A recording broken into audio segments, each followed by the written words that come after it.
Hello, chismosas y chismosos, and welcome back to Bay Area Housewife of True Crime, where I like to tell the stories of the real cucuys and lloronas of the world. We are at part 9 on my series of the Hans Reiser case. As a reminder, topics may be triggering. Viewer and listener discretion is very strongly advised. The people mentioned are innocent until proven guilty in court. With all that being said, grab your hot Cheetos and let's dive back in. On September 18th of 2006, an Alameda County Superior Court judge ordered Rory and Nio to remain in the custody of CPS and foster care. That same day, Judge John Rolifson secretly authorized wiretaps on Hans' home and cell phones. On September 21st of 2006, Rory and Nio were placed in the care of Miss Ellen Doran, Nina's bestie here in the U.S. and a familiar face for the children. Multiple searches of the Oakland Hills were done. $25,000 of reward money for information was advertised with no sign of Nina. They started tracking Hans. They were following him and those close to him. They bugged his phone and started listening to his phone conversations, and they were not good. On a September 23rd, 2006 phone call with his mom Bev at 8:36 p.m. During this particular phone call, Bev said, but Hans, as awful as these things are, it's still sad. Whatever it is that's happened to Nina. To which Hans responded with, and neither did I, and neither did Rory. On September 28th of 2006 at 5:30 p.m., OPD stopped, searched, and obtained a DNA sample from Hans. Inside his fanny pack, police found $8,600 in cash, his passport and credit cards. His phone was also inside his fanny pack with the battery detached. Not only did Hans lack basic hygiene and smelled bad, but as the officers were taking pictures of him, Hans told them that they were about to experience chaos before he let it rip and farted.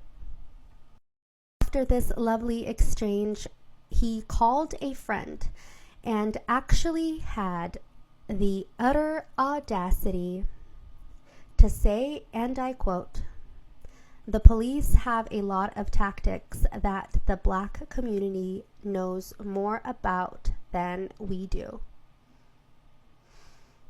And we're sort of starting to discover why the Black community has its attitudes, and they make a lot more sense than they look like at a distance." End quote. October 9th of 2006, police went back to Exeter Drive and did a chemical search. The FBI treated the house with luminol, which detects traces of blood. The criminalists found a positive reaction, traces of blood, on the entire living room floor.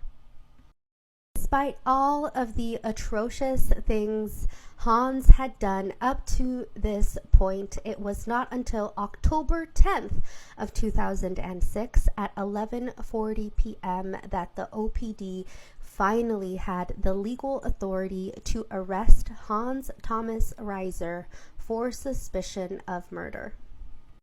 On October 12th of 2006, the Alameda County DA formally filed a murder charge against Hans. On November 2006, Nina's mom had traveled from Russia as soon as she heard that her daughter was missing, obtained legal physical custody of the two pieces of Nina that she still had left, Rory and Niall. On November 28th of 2006, Hans pleaded not guilty to murder.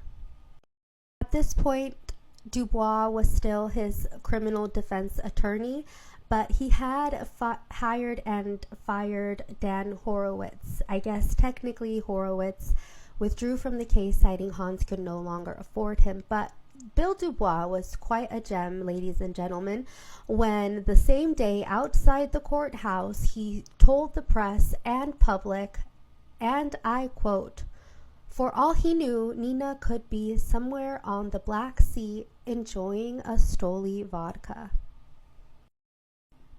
The same man asserted, quote, "No case in the history of California based on circumstantial evidence of murder has featured an investigation which ran such a short period of time. They have to prove not only that she's missing, which we all know, but that she's dead, which we don't," end quote. He was wrong. There had already been a lot of so-called nobody cases in California already. The Hans Reiser case is the second nobody case I've covered, albeit this happened after, but that's not the point. I've covered the Sierra Lamar case. If you want to check that out, I'll probably be doing more. Regardless, facts are facts. In 1994, a neighboring Contra Costa County had convicted a man who kidnapped and unalived a U.S. Navy civilian worker whose body was never found. I'll need to look more into that because the book didn't provide a name. Presumed Dead by Henry Lee, which was a very good read. But yeah, I'll look that up. In 1986, another neighboring county, San Mateo, convicted a man for unaliving his wife, whose body was never found until a year and 2 months after the trial ended. In October of 2005, Mario Garcia unalived Christy Wilson. He was convicted even though her body was never found. If you follow me on Spotify, it's Adri Princesa, ADRIIPRINCESA. I have a playlist of nobody cases and podcasts that have already covered other nobody cases. So if you want to check that out, it's a rabbit hole.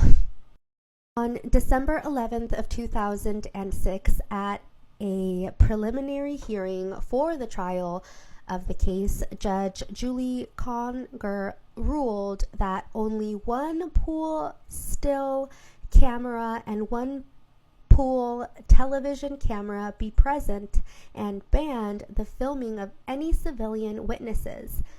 If more than one newspaper or television station wanted pictures or video, everyone had to share. As this was a major case with major coverage, sharing was caring for the world to see this real-life monster. The prosecution's first witness was Ellen Doran, who testified that Nina did not and would not voluntarily abandon her children, who were her entire world. On cross-examination, Bill tried to draw similarities, like that Nina Ellen had married an American man and got into the U.S. that way. Ellen missed no beat when she politely responded that, quote, "No, our home life was very different. Nina was divorced and I was married."